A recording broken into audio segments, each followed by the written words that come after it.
Honorable Speaker and honorable members and colleagues, it's a bittersweet for me to stand here today as I make my final contribution on the floor of this House. This is the beginning of my 4th consecutive term. I have been elected 4 times on 4 different political parties and in 4 different elections. Honorable Speaker, I must thank the hardworking and patriotic people of the then Dugis constituency for opening the doors of leadership for me and for keeping the faith when Garissa Township constituency was carved out of Dugis. Honorable Speaker, I worked hard to never let them down, and in those 15 years, they have given me their unwavering support in both good and bad times. They prayed for me in celebration and in mourning, and we have seen joy and tragedy. We have laughed together and we cried together. I am forever indebted to them, Mr. Speaker. Mr. Speaker, even as I change leadership positions from one arm of government to another, from the legislature to the executive, I know I can count on their support, prayers, and goodwill, because as they say, and I quote, home is the starting place of love, hope, and dreams. Honorable Speaker, talking about dreams, this is a sorrowful moment for me to be here bidding farewell to my fellow parliamentarians. Unlike last time, when it was a switch from the front bench to the back bench, today is a different. I will be working out to actually go and implement the laws, the policies, the budgets, and the resolution of this House. I have been a legislative insider long enough, Mr. Speaker. I hope that as I cross over to the executive, I'll keep the faith and do the job with the dedication, diligence, and discipline. Honorable Speaker, let me share a brief story with my colleagues. The first time I came to Nairobi, I got a lift because I could not even afford the bus fare. I was young with big dreams for serving in government and in cabinet one day. That journey from the first day to Nairobi to this day, when my dream is on the cusp of being actualized, took too long. Sometimes it looked like it was never going to happen. After 2007 elections, I hoped for a ministerial appointment. Instead, I got an assistant minister position. I worked hard at it.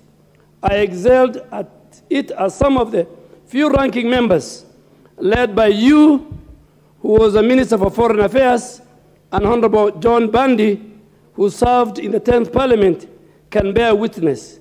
That position bore fruit. In 2013, I moved a step closer to actualizing my dream when I was appointed the first leader of majority in the Kenya National Assembly under the 2010 Constitution. The Speaker, I served with dedication, ensuring the supremacy of the Constitution was upheld.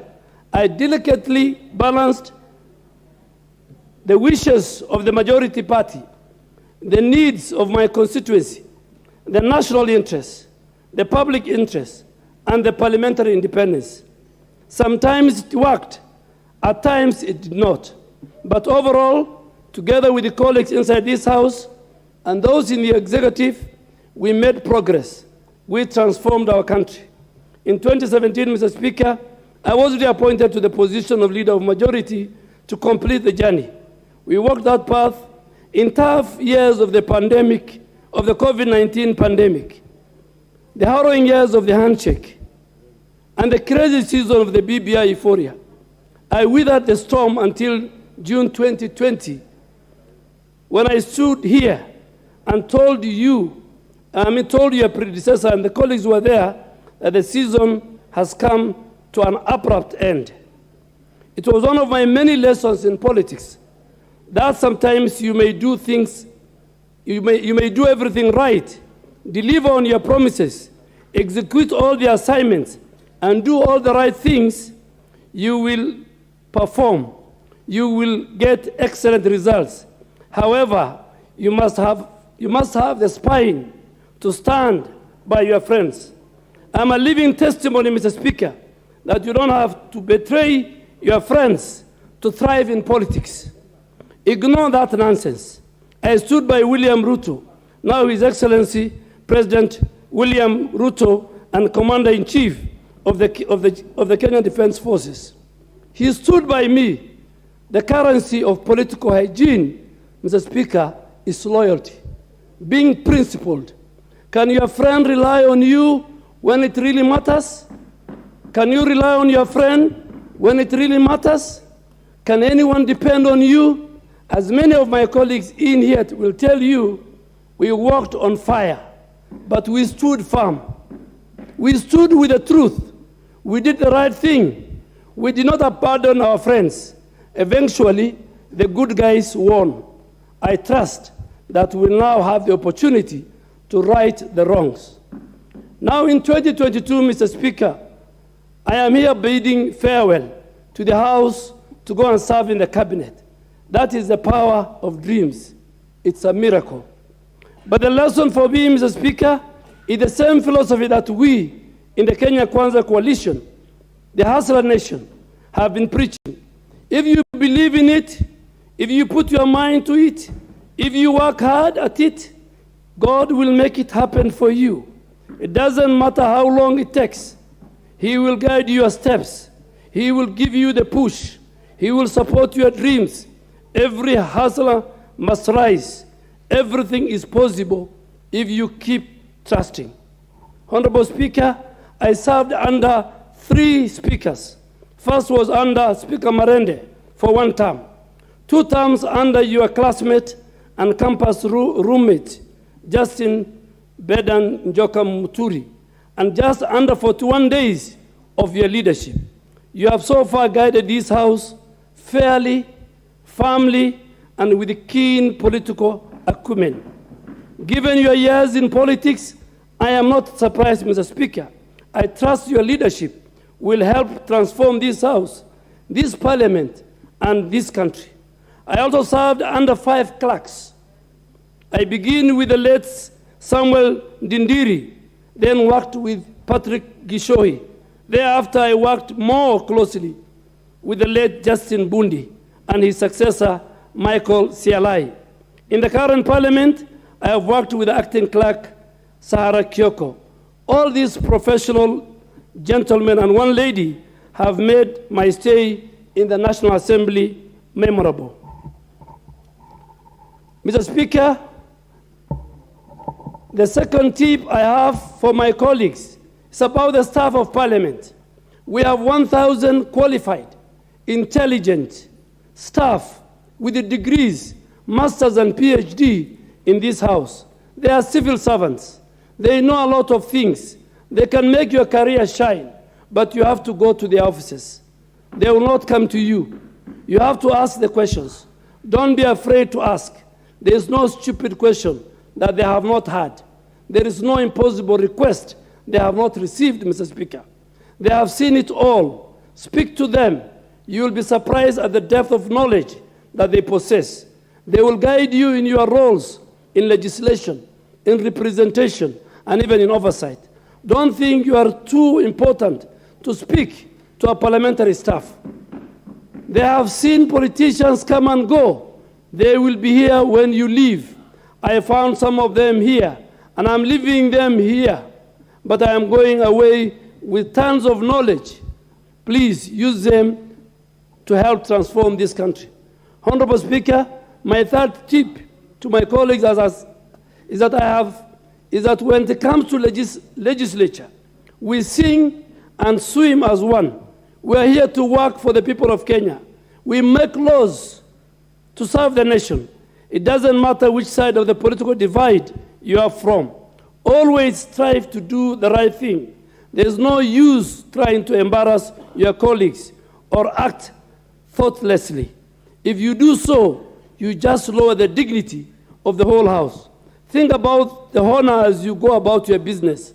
In any case, do not forget that when protesters, like in the 11th Parliament, my late friend Jacob Bidio and myself, protesters bring pigs and all manner of livestock to the parliamentary gates.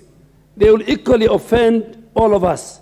Just do the right thing for the people and for the country and for the legislature and for yourself. As long as you keep your conscience clear, you will succeed. Make sure you can sleep at night after all the politics is done. And trust me, this is a house of politics. It can get nasty. Mr. Speaker, one more thing. All this I must say boldly. You must find a way to protect the Constituency Development Fund.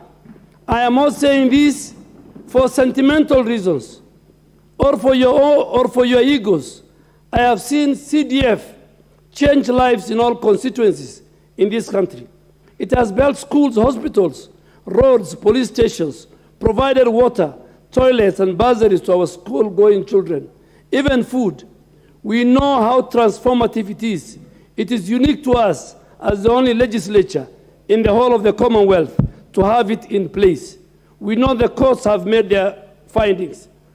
We know that the beauty of our constitutional democracy is about constant negotiation to find solutions within our context. We know there are theories.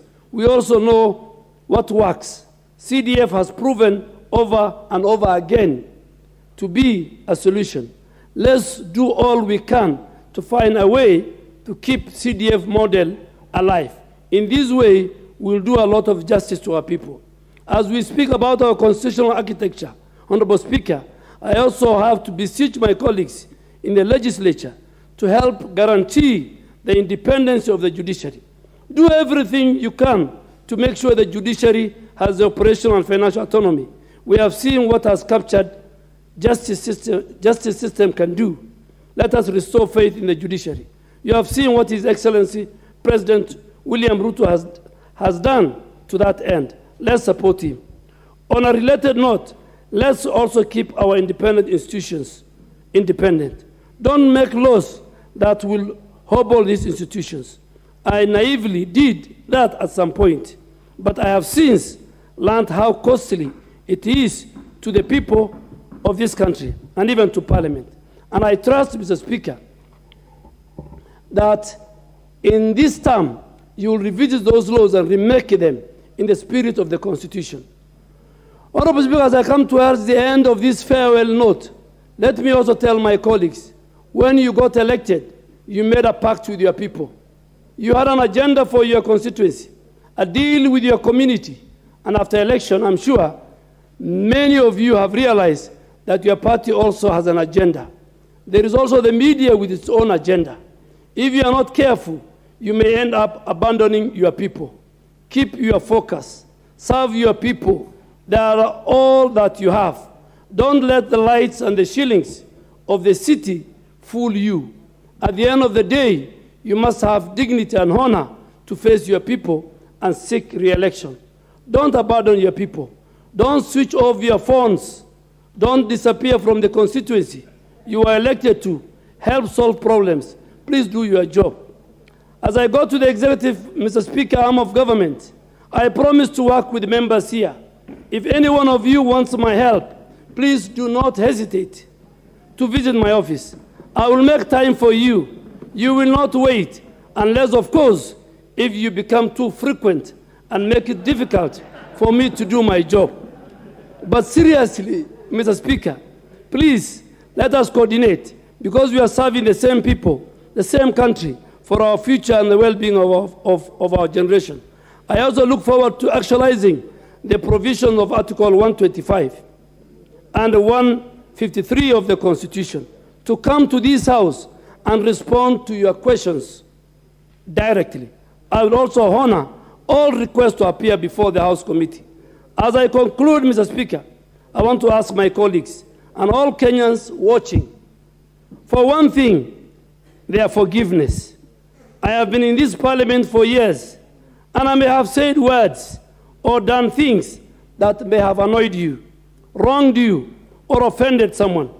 I may never know what some of those were, but every time it was brought to my attention, I had acted in an offensive manner. I reached out to the aggrieved parties, and we buried the hatchet.